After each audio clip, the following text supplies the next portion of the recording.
साथ एक और बार ब्रह्मांड की सैर के लिए। इस ब्रह्मांड में हर वस्तु का अपना वेट होता है, उसमें भार होता है। जो भी भौतिक पदार्थ और चीज आप देखते और महसूस करते हैं वो एटम से जुड़कर बनी होती है, जो कि पदार्थ यानी मैटर की सबसे छोटी यूनिट है। ये सबसे छोटी यूनिट ही तय करती है कि एक पदार्थ कितना भारी और कितना हल्का होगा। उदाहरण के लिए अगर आप सेम मास की एक लकड़ी का ब्लॉक और एक लोहे की कील को पानी में डालते हैं तो आप पाएंगे कि एक लकड़ी का ब्लॉक पानी में तैरने लगता है, पर सेम मास होने के बावजूद भी लोहे की कील पानी में डूब जाती है। आखिर ऐसा क्यों होता है, जबकि दोनों में तो मास सेम ही है? फिर भी एक चीज तैरने लगी और दूसरी तो डूब गई। आइए अब इसे समझते हैं। तो इसके लिए जिम्मेदार है उन दोनों चीजों की डेंसिटी यानी घनत्व। पर यह घनत्व होता क्या है? इसमें हम कैसे ये बता पाते हैं कि कौन सी चीज किससे ज्यादा भारी है और कौन सी चीज हल्की है? तो आइए अब कुछ मिनटों में हम इसे भी जान लेते हैं। यहाँ पर आप दो तस्वीरों को देख रहे हैं। एक तस्वीर में आप बहुत ज्यादा कारों को देख पा रहे हैं तो दूसरी तस्वीर में आप बहुत कम कारों को देख पा रहे हैं। एक ही रोड के दो ब्लॉक्स में कारों की इस संख्या से आप आसानी से बता सकते हैं कि कौन सा ब्लॉक ज्यादा घना यानी डेंस है तो कौन सा ब्लॉक ज्यादा हल्का है। जाहिर सी बात है कि ज्यादा कार वाला ब्लॉक ही सबसे ज्यादा भारी है। ठीक इसी तरह हम किसी मैटर की डेंसिटी निकालते हैं। मैटर में कार की जगह हम एटम्स को लेते हैं और रोड की जगह अब हम वॉल्यूम को लेंगे। जितने ज्यादा एटम हम इस वॉल्यूम यानी एक जगह में भर सकते हैं उतना ही ज्यादा डेंस हमारा मैटर होता है। यानी कि जितना ज्यादा मास एक खास वॉल्यूम में आप भर सकते हैं उतना ही भारी आपका मैटर होगा। इसे मास पर वॉल्यूम के फॉर्मूले से निकाला जाता है। पर क्यूबिक सेंटीमीटर है। वहीं सबसे विशाल ग्रह जुपिटर की डेंसिटी 1.33 ग्राम पर क्यूबिक सेंटीमीटर है, जो कि पानी की डेंसिटी से थोड़ी सी ज्यादा है। वहीं शनि ग्रह 0.687 ग्राम पर क्यूबिक सेंटीमीटर की डेंसिटी के कारण पानी में डूब नहीं सकता है। पर अगर आपको लगता है कि हमारा सूरज इस सौरमंडल का सबसे ज्यादा घनत्व यानी डेंसिटी वाला ऑब्जेक्ट है तो आपका अनुमान फिर से गलत है। भले ही सूर्य का मास पूरे सौरमंडल का 99.8% हो, पर इसकी वॉल्यूम इतनी ज्यादा है कि इसकी डेंसिटी उतनी ही है जितनी कि हमारे सौरमंडल में मौजूद दूसरे ग्रहों की है। 1.41 ग्राम पर क्यूबिक सेंटीमीटर की डेंसिटी के साथ सूर्य हमारे यूरेनस और नेपच्यून ग्रहों के बराबर की ही डेंसिटी रखता है। यहाँ तक तो आप डेंसिटी का मतलब एकदम सही से समझ गए होंगे, पर अब जो चीजें आपके सामने आने वाली हैं, वो आपके होश उड़ा देंगी।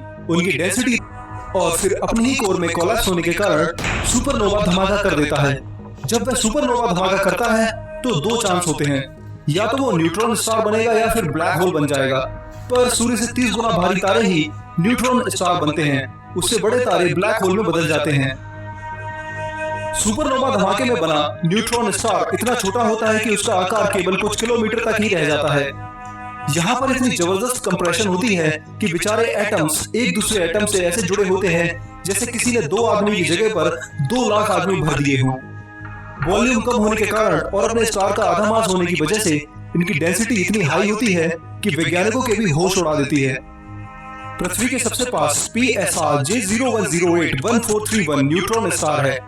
ये न्यूट्रॉन स्टार डायमीटर में 15 से 20 किलोमीटर तक है। इसकी डेंसिटी 1000 खरब ग्राम पर क्यूबिक सेंटीमीटर है, जिसका मतलब है कि जितनी जगह में 1 ग्राम पानी आता है उतनी जगह पर इसका वजन 1000 खरब ग्राम बनता है, यानी कि 100 खरब किलो।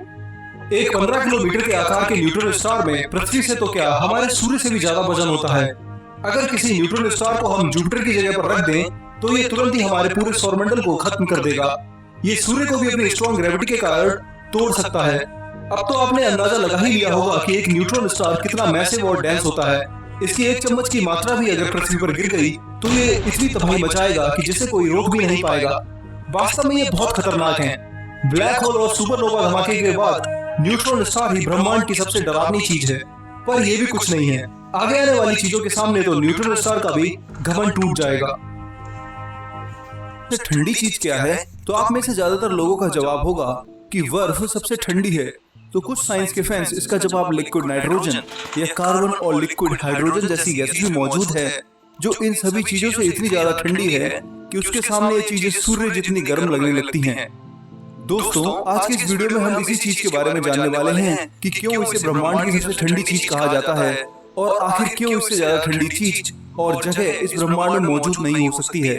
वो ऐसा कौन सा टेम्परेचर है जिससे कम टेम्परेचर इस ब्रह्मांड में हासिल नहीं किया जा सकता है। तो चलिए तैयार हो जाइए एक बार और साइमित के साथ इस ब्रह्मांड की बेहद ठंडी जगहों की सैर के लिए, जिसकी शुरुआत हम टेम्परेचर के स्केल से करने वाले हैं। जिसके आधार पर आपको इन चीजों की सही जानकारी और तापमान यानी टेम्परेचर का पता चल सकेगा।